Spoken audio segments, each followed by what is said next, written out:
Por que o Afeganistão virou um lugar tão violento?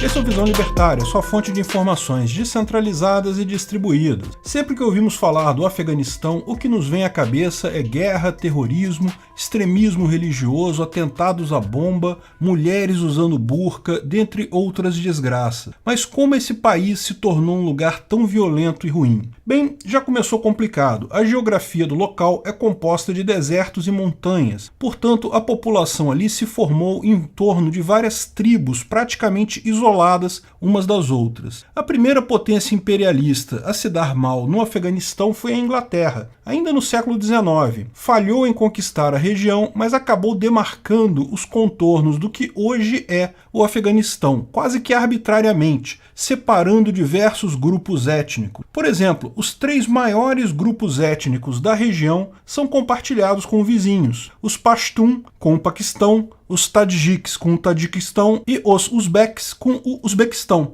Esses são os 3 maiores grupos étnicos ali, mas existem dezenas de outros grupos na região. Mesmo nos tempos modernos, os vários grupos étnicos vivem em regiões distintas com pouca ligação física. Estradas são poucas e ferrovias inexistentes. Mas a coisa piorou de vez em abril de 1978, quando aconteceu uma revolução socialista no Afeganistão que ficou conhecida como a Revolução de Saur, devido ao mês do ano de mesmo nome, Saur, que é o segundo mês do calendário persa. Tal revolução foi influenciada e financiada pela União Soviética. De fato, a língua russa virou a segunda língua oficial do país, sendo até ensinada nas escolas públicas. Tal revolução, apesar de ter tido um aparente sucesso na capital, desagradou profundamente inúmeros grupos religiosos e tribais que viviam mais para o interior do país. Lembrando que, em regimes comunistas, a religião é proibida, dado que Marx afirmava a religião é o ópio do povo.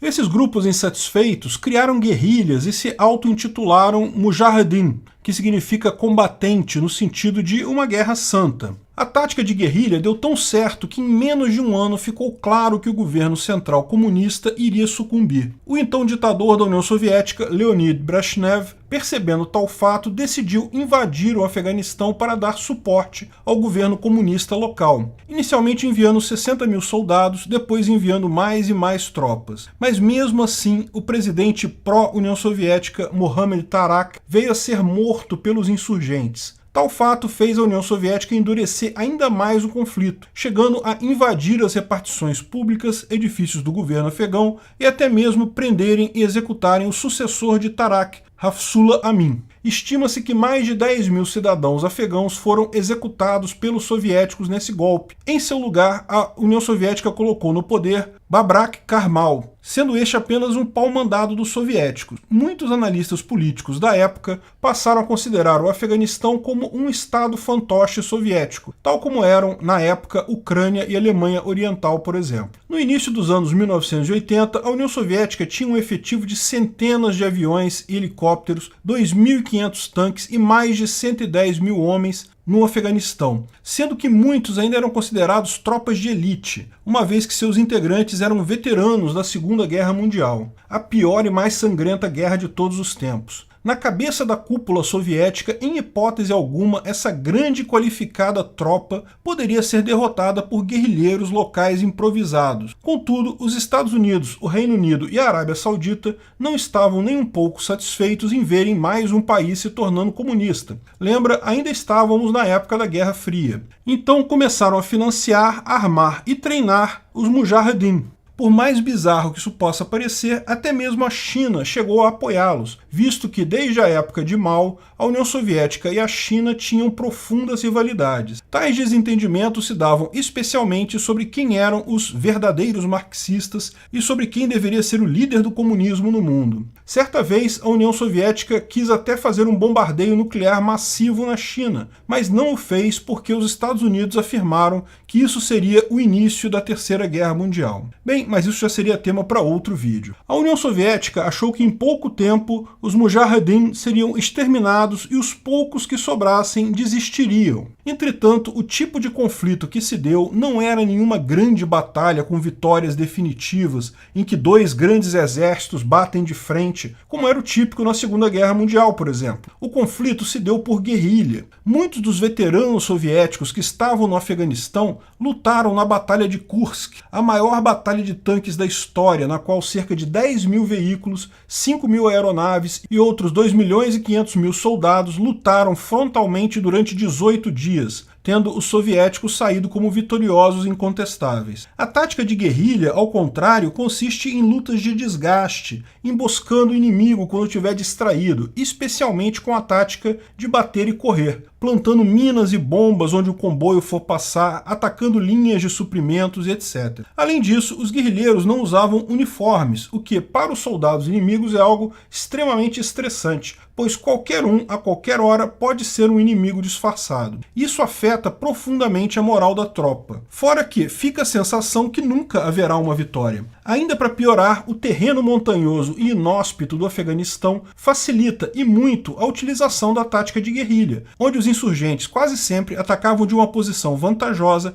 e por isso revidar o ataque era muito difícil. Ademais, não havia um comando central para as guerrilhas afegãs. Era feita por vários grupos descentralizados que agiam por conta própria e contavam com o apoio das populações locais que detestavam os invasores soviéticos. Além dos motivos óbvios, odiavam também pelo fato de usarem táticas como o bombardeio de saturação, em que não se mira um alvo específico, apenas se descarrega uma imensa quantidade de bombas ou foguetes em uma região, sendo que as principais vítimas dessa tática costumam ser os civis, e os soviéticos não tinham pudor algum em matá-los. Os Estados Unidos, vendo isso, decidiram que iriam intensificar a ajuda aos guerrilheiros por meio da Operação Ciclone. De fato, o presidente Ronald Reagan chegou a se reunir pessoalmente com líderes mujahedin para discutir essa ajuda e o orçamento dessa operação chegou a incríveis 600 milhões de dólares. A principal arma entregue a eles foi o lança-mísseis Stinger, que foi incrivelmente eficiente e estima-se que tenha causado cerca de 350 baixas entre aviões e helicópteros soviéticos, causando perdas materiais e humanas imensas para a União Soviética. Em 1987, Moscou viu que a guerra estava mesmo perdida e iniciou o processo de retirar suas tropas do país. Tendo sido encerrada apenas em fevereiro de 1989, essa retirada com a perda de cerca de 70 mil soldados soviéticos. Lógico, a perda foi pior entre os afegãos. Estimam-se que 1 milhão de afegãos tenham morrido na guerra, mas a maior parte dos mortos foi entre civis. Tal derrota não foi apenas no campo militar, tendo contribuído muito para o colapso do bloco comunista. Dois fatos curiosos, um é que Osama Bin Laden já foi chamado de guerreiro da liberdade pela grande mídia americana, pois é. E o segundo é que o filme Rambo 3 foi feito em homenagem à luta dos Mujahedin contra a União Soviética. Mas a história do Afeganistão não acaba aí. Houve o vazio no poder com a saída soviética e, como sabemos, os piores sempre chegam no topo quando o assunto é Estado. Dentre os vários grupos mujahedin, um dos mais extremos era o Talibã, formado por pessoas do grupo étnico Pashtun, e seria quem efetivamente tomaria o controle da capital afegã, Cabul, em 1996. Mas ainda em guerra civil com a chamada Aliança do Norte, composta por uma aliança dos mujahedin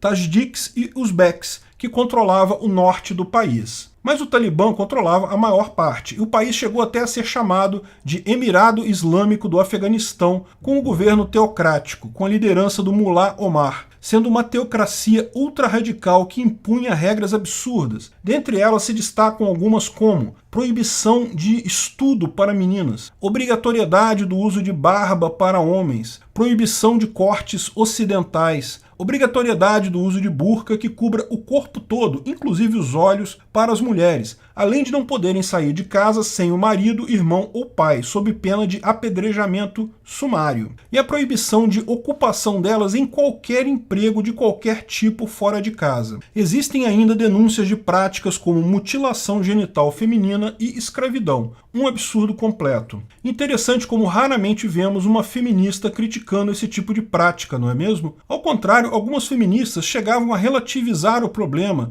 dizer que mulheres lá não veem problemas nisso por ser uma questão cultural. Elas se sentem livres com a burca, o que pode se ver claramente com as centenas de mulheres tentando fugir do Afeganistão nesse momento que o Talibã retorna, é algo totalmente falso. Liberdade significa a mesma coisa em qualquer lugar do mundo. Quem quiser usar burca, pode usar. Agora, ninguém gosta de ser obrigado a usar burca. Tal regime ditatorial e desumano durou até 2001, quando a Al-Qaeda cometeu os atentados de 11 de setembro. Então, o presidente George W. Bush ordenou o ataque ao Afeganistão, tirou o Talibã do poder e o fez voltar para as montanhas. Mas nem os Estados Unidos, com todo o seu poderio e o maior orçamento militar do mundo, novas tecnologias como drone, visão térmica, bombas guiadas, mísseis de cruzeiro e uma infinidade de outros equipamentos militares de ponta, foi páreo para as velhas táticas de guerrilha afegã. Após 20 anos de ocupação, os Estados Unidos, mesmo gastando a assombrosa quantia de 2,4 trilhões de dólares, saem claramente derrotados. Os pagadores de impostos americanos gastaram fortunas em armamentos que foram abandonados, então foram parar rapidamente na mão do próprio Talibã. Mas quem saiu ganhando, e muito mesmo, foi a indústria bélica oligárquica americana. Apenas a nível de curiosidade, o famoso drone Predador, que foi ostensivamente usado no Afeganistão, custa aproximadamente 16 milhões de dólares a unidade. E o míssil de cruzeiro Tomahawk custa cerca de 1,8 milhão de dólares. Ser uma empresa amiga do Estado tem muitas vantagens, principalmente em uma guerra. Se você for apenas um soldado, vai morrer à toa em nome do Estado. Bom, mas quem realmente saiu perdendo com essa história toda não foi nem a União Soviética nem os Estados Unidos, mas o povo afegão. Incontáveis pessoas que apenas queriam levar a sua vida tranquilamente tiveram que aturar todo tipo de privação, se feriram, perderam algum ente querido ou até mesmo morreram no conflito, que pode ser resumido em 3 palavras: disputa por poder. Primeiro, a Inglaterra e sua sede imperialista, depois a União Soviética querendo alastrar os seus tentáculos comunistas em outros países, depois entre os Mujahedin em si, que passaram a disputar quem mandaria, e é claro, o pior deles tomou o poder depois que os Estados Unidos sofreram um ataque dos talibãs e quiseram mostrar quem mandava. Os Estados Unidos ainda quiseram ditar para os afegãos do dia para a noite que teriam que aceitar o sistema democrático, mas agora, pouco tempo depois, o Talibã volta ao poder. Nada disso teria acontecido se não existissem estados querendo impor suas vontades sobre indivíduos. E para melhorar tudo isso, o Talibã agora assume o poder com uma enorme quantidade de armas e equipamentos militares deixados para trás pelos americanos. Portanto, temos agora um Talibã muito mais forte que nunca. Obrigado pela audiência. Esse artigo foi sugerido e escrito por Giuseppe, revisado por JJ Liber, narrado e produzido por Peter Turguniev. Esse vídeo foi um oferecimento de armataweb.com, cloud e serviços de data center. 100% de compromisso com a satisfação e privacidade dos clientes. Aceitamos Bitcoin. Veja o link na descrição do vídeo. Se você gostou desse vídeo, clique no like e compartilhe ele em suas redes sociais. Se inscreva no canal para nos ajudar, clicando no botão vermelho abaixo. Se quiser ser avisado de novos vídeos, clique no sininho ao lado. Até a próxima!